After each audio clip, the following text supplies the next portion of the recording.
What's up, guys? This is Arya. Welcome back to my blog on Steemit. If you don't know what Steemit is, it's a new social media platform where you can get paid to produce content, liking, sharing, and commenting. So, anyways, today's topic is how to set up the settings in your new Shopify store. Now, I just created this new store. The name of the store is arya.myshopify.com, and from now on, I'm gonna give you all the examples on these stores. So this is like guinea pig store.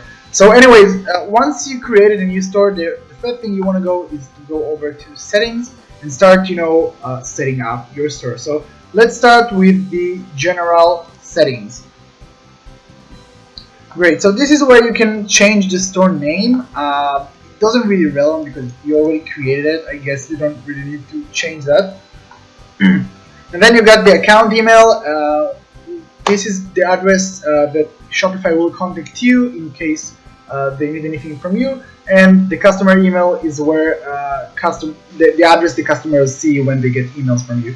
So obviously you better use an email that you have access to. Now this is where you add the address and the legal identity of the business if available. And then you can select the time zone and you can select the unit system. So you can use the imperial system or the metric system. If you're in Europe, it's going to automatically change to either kilograms or grams, depends on what you prefer. But I'm going to keep it on imperial system for now. And then you can choose the currency according to the main country you're working with. Obviously, if you're working worldwide, I recommend you to just keep it on USD. Then what you can do is create a prefix or suffix to your orders. So the default by Shopify is to start, the first order is going to be order number 1001. But if you want, you can change it and add like a letter, okay, whatever you want. In English, let's say Arya, and then it's going to be Arya 101. You can, if you want, you can do just like a random number. Let's do 50. What's wrong?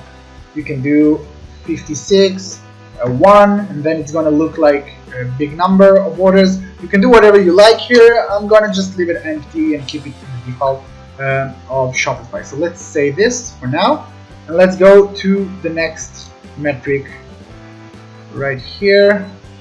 Phone must, yeah, I didn't fill in the phone, never mind. Let's go back. Make sure you fill in the correct details. Now, payment providers, this is where you're gonna edit your payment provider. Obviously, we're just gonna start with PayPal, but I'm gonna do just another video separate just for that.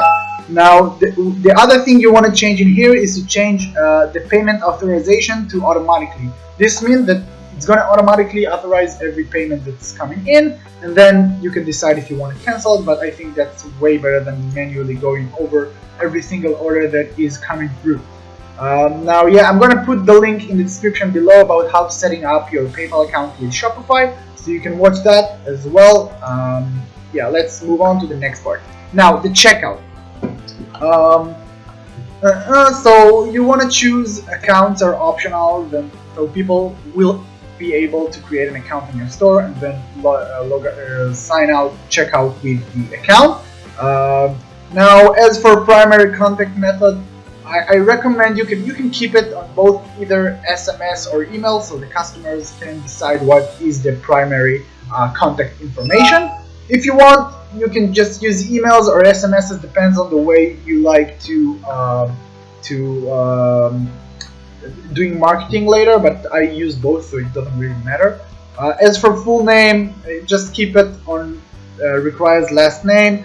Company name, I use optional, because if someone uses company name, it might be beneficial in the future for wholesale or whatever. So I'm just going to recommend it. Same for address line 2, keep it at optional. And shipping address phone number, I'm going to keep it hidden right here. Now,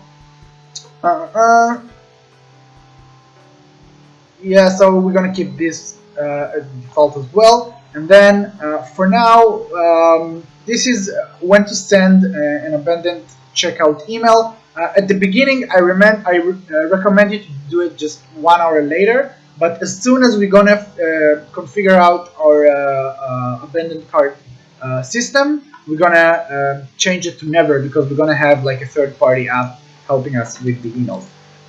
So yeah, we're gonna keep it like this for now.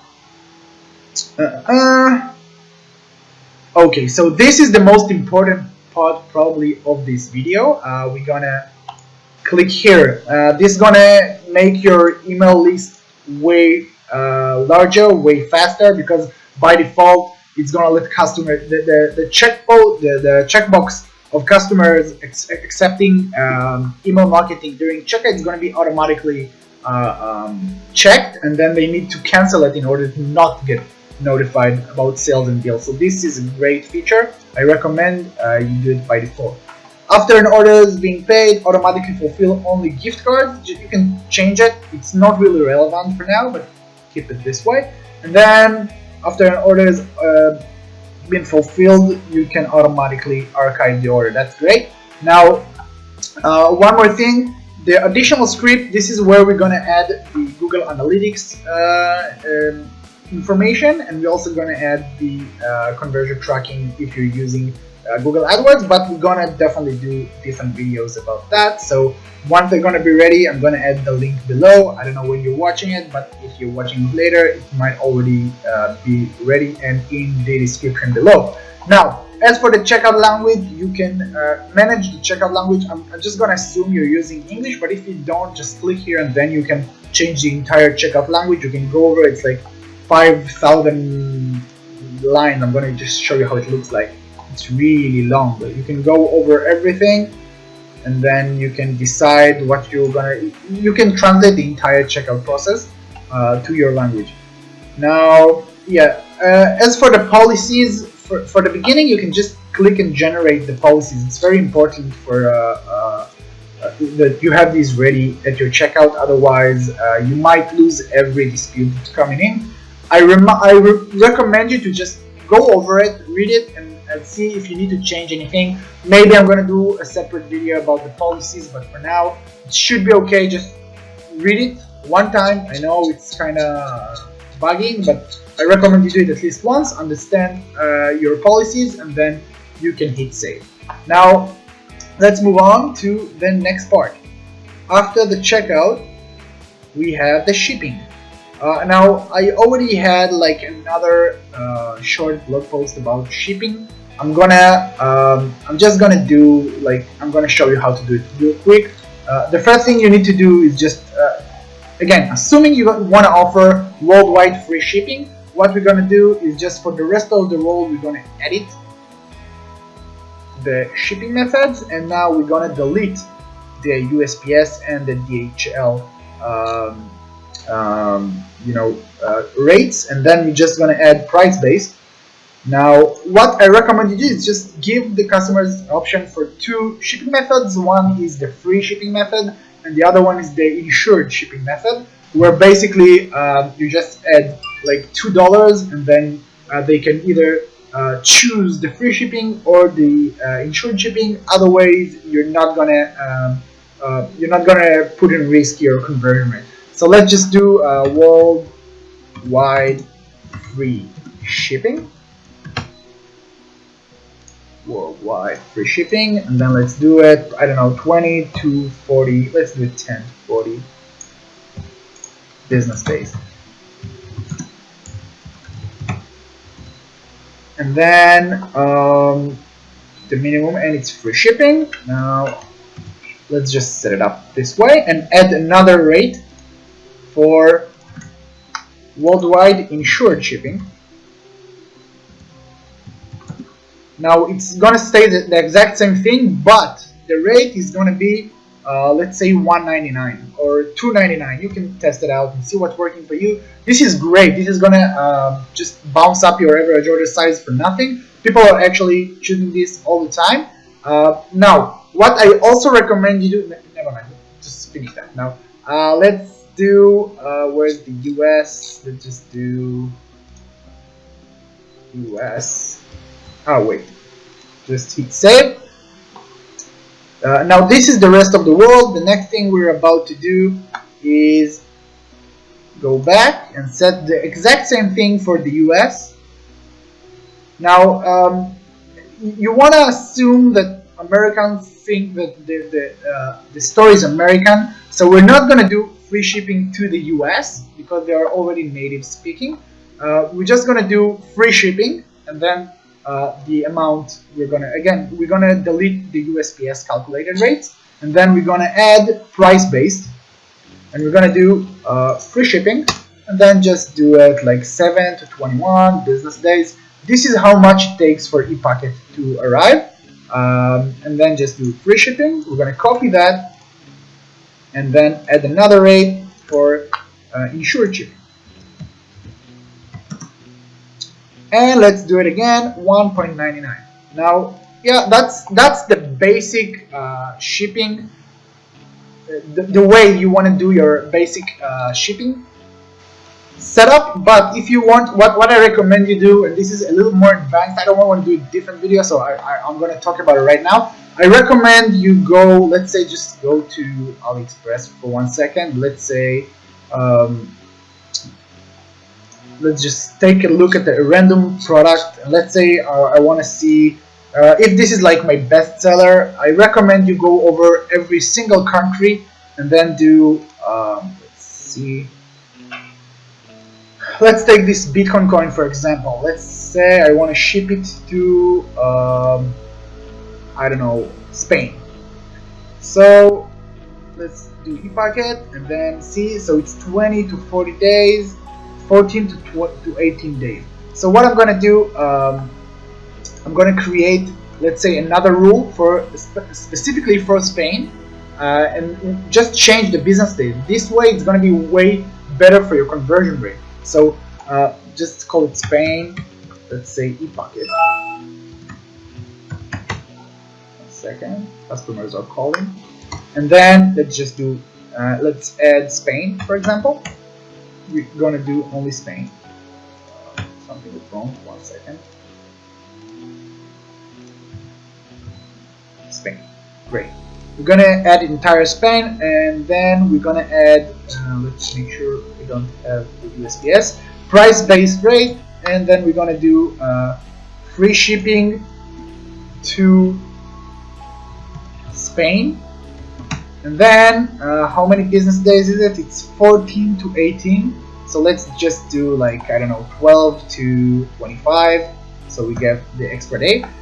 Free shipping to Spain. If you want to do it even better, you can write it down in Spanish. It's going to be like, let's do translate. Let's do English to Spanish. Envío gratis y hispana. Okay, so let's take this and put it right here and make it a free shipping rate. Okay, so let's do it this way and then add another rate and then do insured. Envio agraduro Hispanza di Brazil. Okay, let's try this out and put it right here for $1.99. And basically, if you want to take it seriously and you see you start getting sales and you want to go worldwide, I really recommend you do it for every single country, and also, you know, start translating everything. But this is way too advanced. Just keep it on the shipping. And now what you're gonna do is just you're gonna have a list for every country and what is the business days it takes to actually get there, and then you're gonna have the rest of the world, which is all the rest of it. So this is what you need to do about shipping. And let me see if there's anything else. No, this is irrelevant. Great. Okay, next thing, taxes. I recommend you keep it at 0. So what we need to do is just, yeah, if you, by the way, the country you selected, probably there's going to be a default by Shopify. I'm going to remove everything. I don't want to charge for taxes.